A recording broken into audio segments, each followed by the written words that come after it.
Elle fait partie du club des 20, les 20 femmes de la French Tech à suivre. Pourtant, elle n'est ni programmatrice, ni investisseuse, ni start-upeuse. Non, notre invitée a plutôt la tête dans les étoiles. Ercilia Vaodos-Carpeta, bonjour. Bonjour. Bonjour et bienvenue parmi nous. Vous êtes astrophysicienne et aujourd'hui responsable de la diversité à l'Agence spatiale européenne. Et on va voir avec vous qu'il y a du travail sur ce terrain-là, mais qu'il y a aussi des leviers d'action, heureusement. L'Agence spatiale européenne, vous y évoluez depuis presque 30 ans. Vous connaissez cette agence par cœur, à différents postes stratégiques, jusqu'à aujourd'hui la diversité. Je voudrais savoir d'abord depuis quand existe ce département et quelle est votre mission? Alors, merci. Alors, cette mission, donc ce rôle existe seulement depuis très peu d'années, en fait, même pas 4 ans. Et c'était fortement voulu par le directeur général qui est un Allemand, Jan Werner, qui voulait quand même pouvoir amener ces valeurs hautes dans l'agenda de l'ESA. C'est vrai que c'est en plus très important du fait que les jeunes, quand ils regardent, quand ils s'approchent d'une boîte, ils sont intéressés au business, mais ils sont aussi intéressés aux valeurs qu'ils portent. Et donc, c'était aussi un élément important, pas seulement dans les résultats qu'on voulait attendre, mais aussi un élément de branding important. Donc, et voilà, pour la première fois, c'était en plus une valeur stratégique, donc pas un rôle à l'intérieur des ressources humaines, comme souvent ça arrive, mais plutôt à côté de lui, donc avec une valeur stratégique, de réfléchir aussi au capital humain du futur. Le capital humain, ça veut dire inclure tout le monde. Alors la diversité, c'est les femmes, c'est les filles, mais pas seulement, c'est la diversité en général, d'attirer le maximum de personnes vers les sciences, vers les mathématiques, vers les technologies. C'est ça votre mission. Et pour comprendre pourquoi on vous a confié cette mission à vous, j'ai envie que vous me racontiez comment vous y êtes venue aux sciences. Petite fille. Petite fille. La petite fille italienne que vous étiez. Petite fille italienne du sud d'Italie. Donc, j'ai grandi dans une ville qui est sous la mer.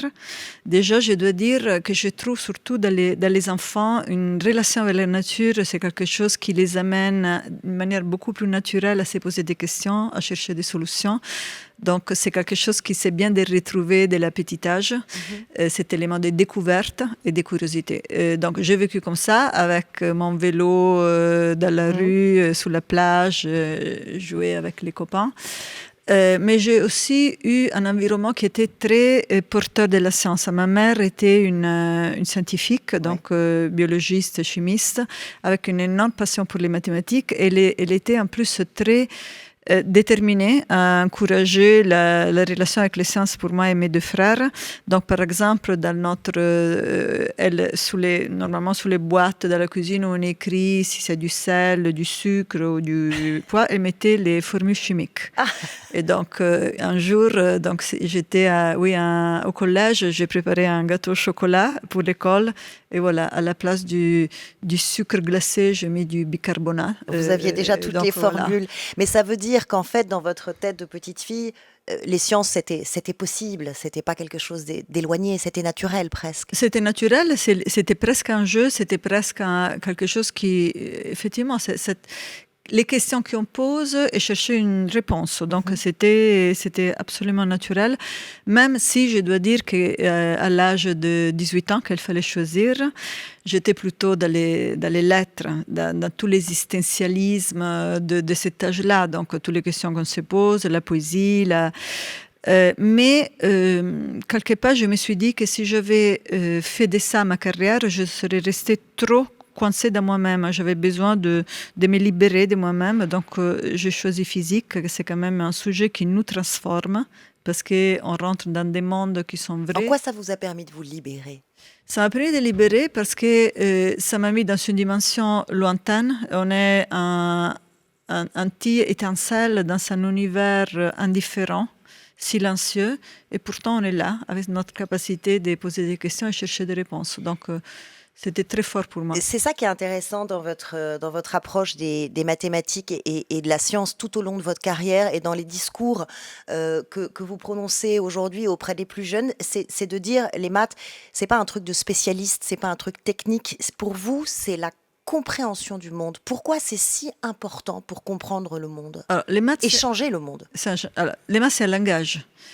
On apprend le français parce qu'on vit dans ces pays, on apprend l'anglais parce que c'est un peu la langue du global, on apprend la mathématique parce que c'est la langue de l'univers auquel nous appartenons, du monde physique auquel nous appartenons, et c'est le langage des STEM.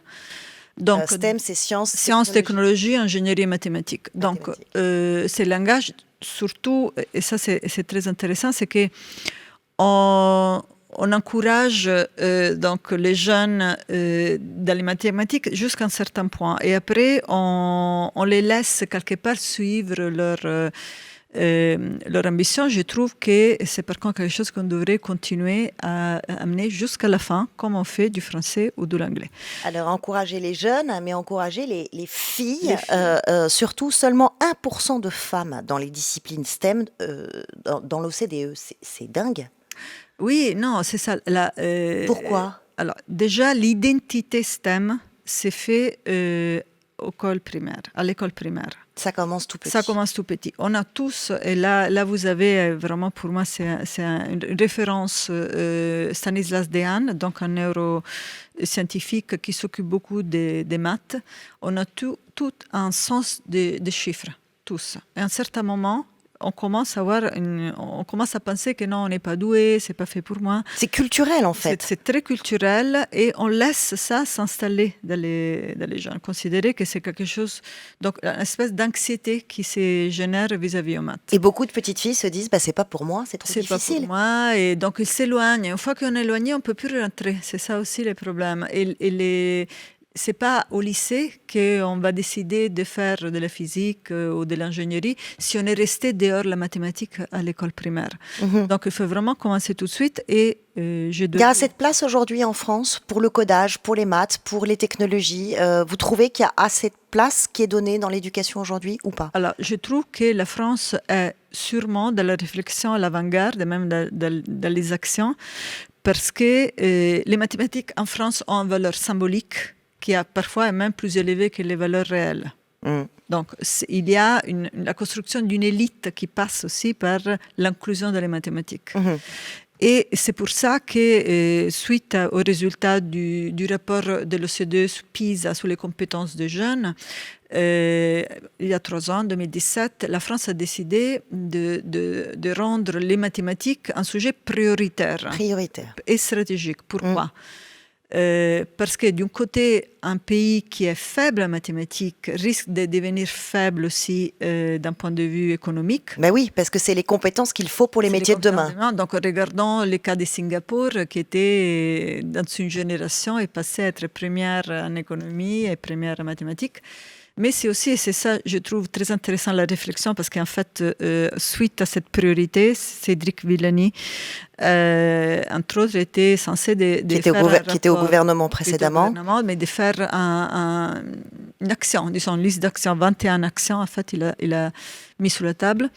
Ce qui est intéressant, c'est que ce n'est pas donc les valeurs économiques, mais c'est l'effet qu'un citoyen un jeune qui reste dehors des mathématiques, c'est la confiance en soi qui est quelque part mise en cause.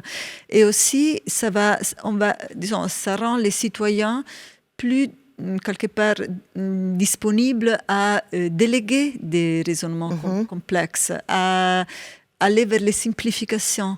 Et on voit, en plus, avec cette expérience d'émergence sanitaire, l'importance d'un esprit critique, l'importance d'être capable d'avoir les clés. Pas déléguer les raisonnements complexes, mais de pouvoir se débrouiller et ne pas avoir peur même des raisonnements un peu plus scientifiques. Donc, je trouve que c'était une initiative extraordinaire.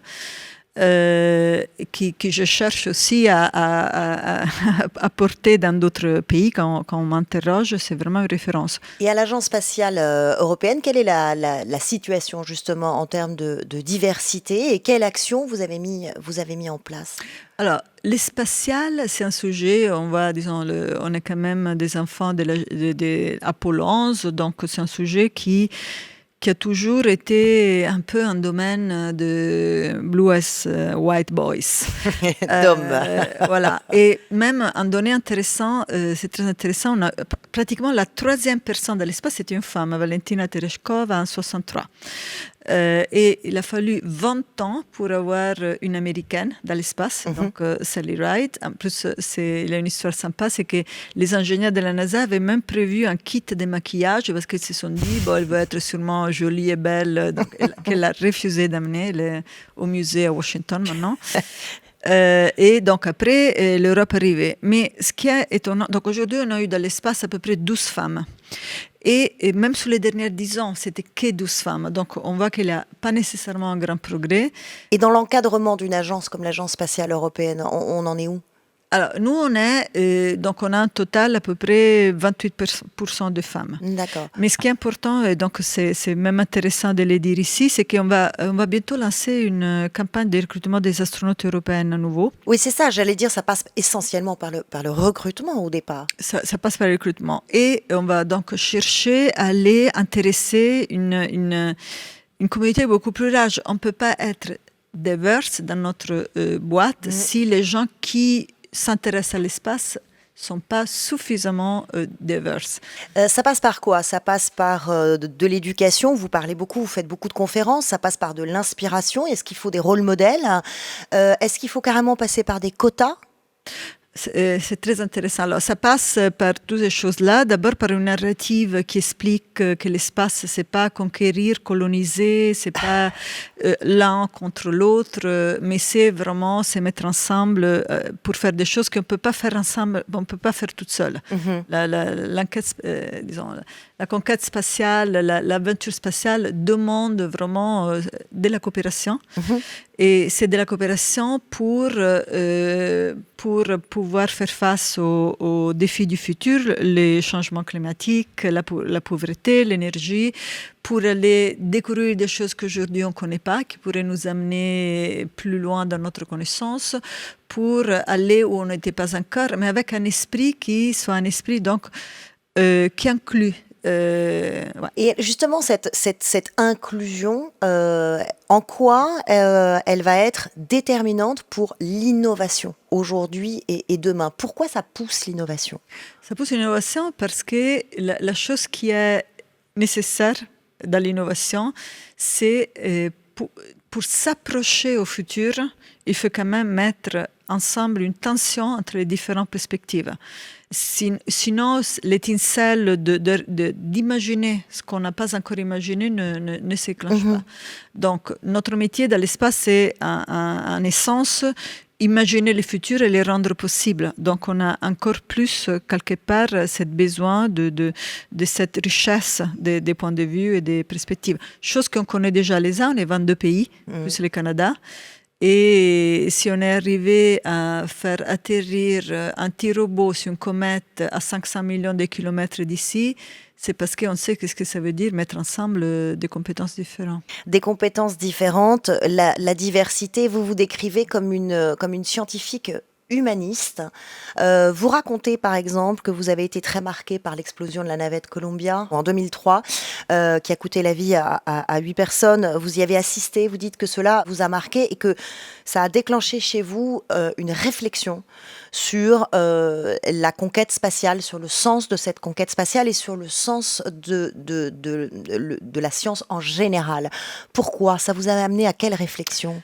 Alors, donc j'étais au lancement parce qu'à l'arrivée, en fait, normalement, les risques, c'était surtout au lancement. On était tous là pour lancer donc, les shuttles. C'était en plus très touchant. C'était la première fois qu'il y avait un astronaute israélien qui amenait aussi des souvenirs de la Shoah dans l'espace. C'était donc très fort, très, très intense.